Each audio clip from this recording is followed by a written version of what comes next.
Fala, minha gente, tudo bom? Minha gente, essa questão que a gente vai fazer é uma questão muito interessante porque ela envolve dois temas de muita relevância, que são as forças na trajetória circular, a aplicação das leis de Newton, como também a parte de conservação de energia. Então, como são dois temas de extrema relevância, eu te peço para que você fique ligado nesse vídeo e se você gostar do vídeo, dá aquele like. Aí, pessoal, vamos resolver esse problema bacana, tá? Então a questão diz pra gente que a massa do conjunto carrinho e as pessoas, os ocupantes, vale 200 quilogramas. A questão diz pra gente que esse carrinho parte do repouso, então quer dizer que a velocidade inicial desse sistema é igual a zero. E aí, por tabela, a gente já consegue então chegar à conclusão que a energia cinética desse carrinho, nesse ponto A, nesse ponto de saída, também vai valer zero. Afinal de contas, o carrinho estava em repouso. A questão diz pra gente que esse carrinho é abandonado de uma altura que vale exatamente R sobre 2. Então, essa altura H vale a metade do raio da trajetória, como mostrado na figura.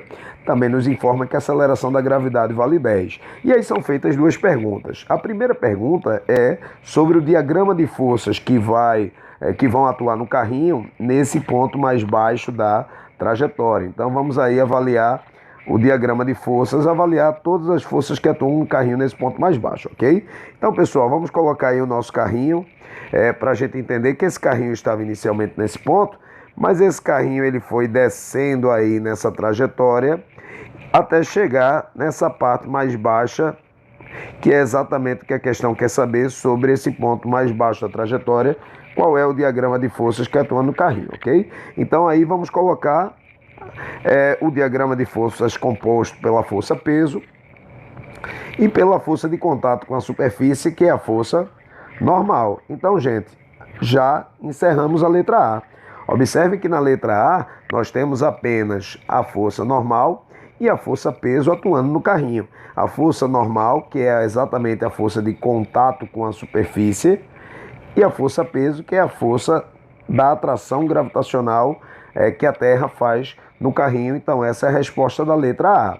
Na letra B, ele pergunta para a gente qual é a intensidade da força que a superfície aí, dessa imagem faz no carrinho. Então, exatamente quando ele pergunta qual é a força que a superfície faz no carrinho, então ele quer saber o valor da força de contato entre a superfície e o carrinho. Então, o que a questão quer saber é o valor da força normal, ok? E aí chega aquele momento que a gente vai precisar juntar duas informações, tanto trabalhar com a parte das forças na trajetória circular, como também trabalhar com a parte de conservação de energia, veja por quê. Então, fazendo aí a parte da aplicação das leis de Newton, forças na trajetória circular, nós acabamos de fazer o primeiro passo, que é o diagrama de forças. O segundo passo, pessoal, localizar a aceleração, que no caso aponta para o centro da trajetória. A aceleração aponta para o centro, a aceleração é centrípeta, pois esse carrinho estava mudando a sua velocidade em direção e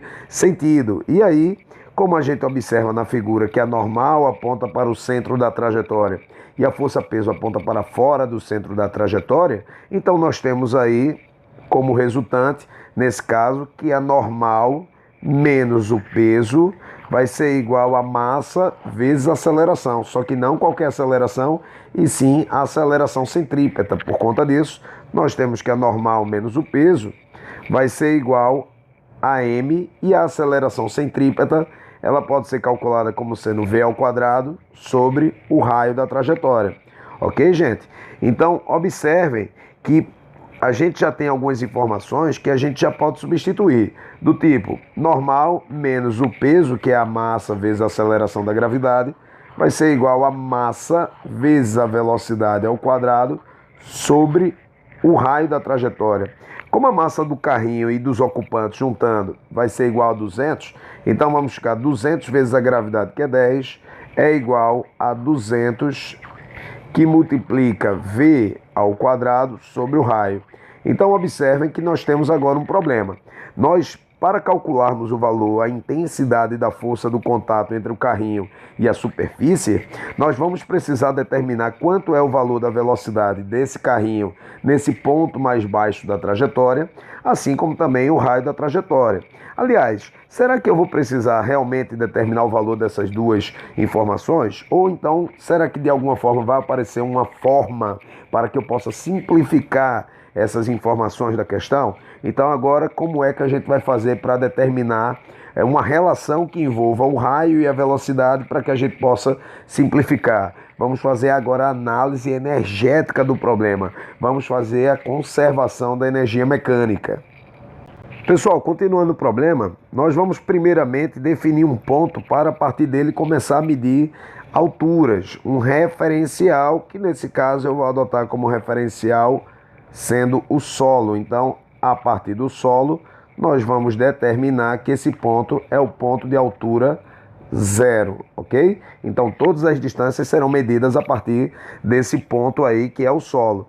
E como a gente sabe que as únicas forças que atuam no carro são a força peso e a força normal, mas observem um detalhe importante.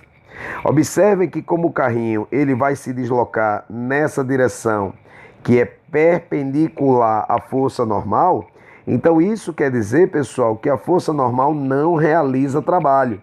A única força que realiza trabalho nessa situação, fazendo o carrinho ganhar movimento, é a força peso. E a força peso é uma força que a gente chama de conservativa. Sendo assim, como a única força que atua no carrinho é uma força conservativa, que é a força peso, então dizemos que trata-se de um sistema conservativo. E como o sistema é um sistema conservativo, nós vamos agora aplicar a ideia da conservação da energia mecânica.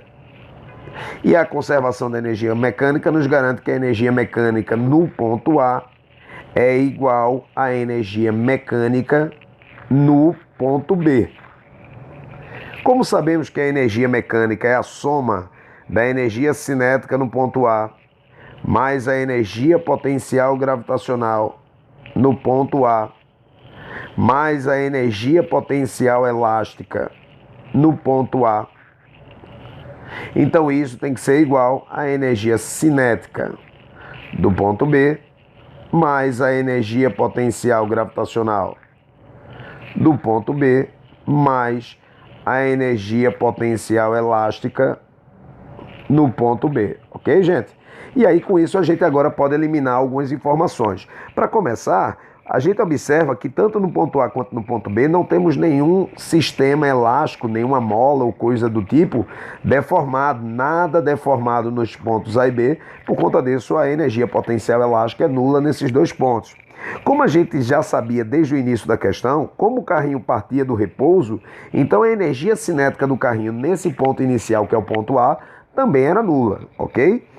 Porém, quando o carrinho ele chega lá embaixo, ele começa a ganhar energia cinética. Então, o que acontece é que o carrinho começou a ganhar energia cinética lá no ponto B, porque ele começou a diminuir uma energia que ele tinha no ponto A, que é exatamente a energia potencial gravitacional. Porém, gente, observe que no ponto B que ele chega no ponto exatamente de altura igual a 0. Então, por conta disso, a energia potencial gravitacional no ponto B vale 0, pois ele passa exatamente pelo ponto de altura 0. Então, o que acontece neste problema é que a energia potencial gravitacional do ponto A se converte na forma de energia cinética no ponto B.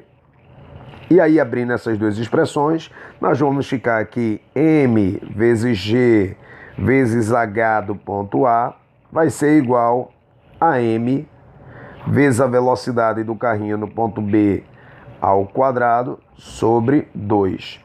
Como nós temos a massa dos dois lados da igualdade, a gente pode simplificar tanto de um lado quanto do outro. E agora chegou a hora da gente relacionar exatamente a velocidade no ponto B, que é o ponto mais baixo da trajetória, com essa altura do ponto A. E lembre-se que a altura do ponto A, questão desse para a gente, equivale a metade do raio da trajetória. Então, substituindo, nós vamos ficar que a aceleração da gravidade é 10, G10, vezes o H de A, que é R sobre 2, vai ser igual a VB, a velocidade no ponto B quadrado, sobre 2.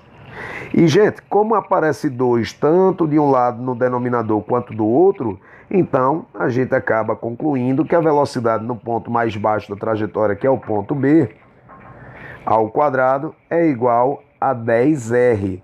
Agora, essa informação é bastante válida para a gente. Veja, não seja muito ansioso de querer já tirar a raiz desse termo, e por que não?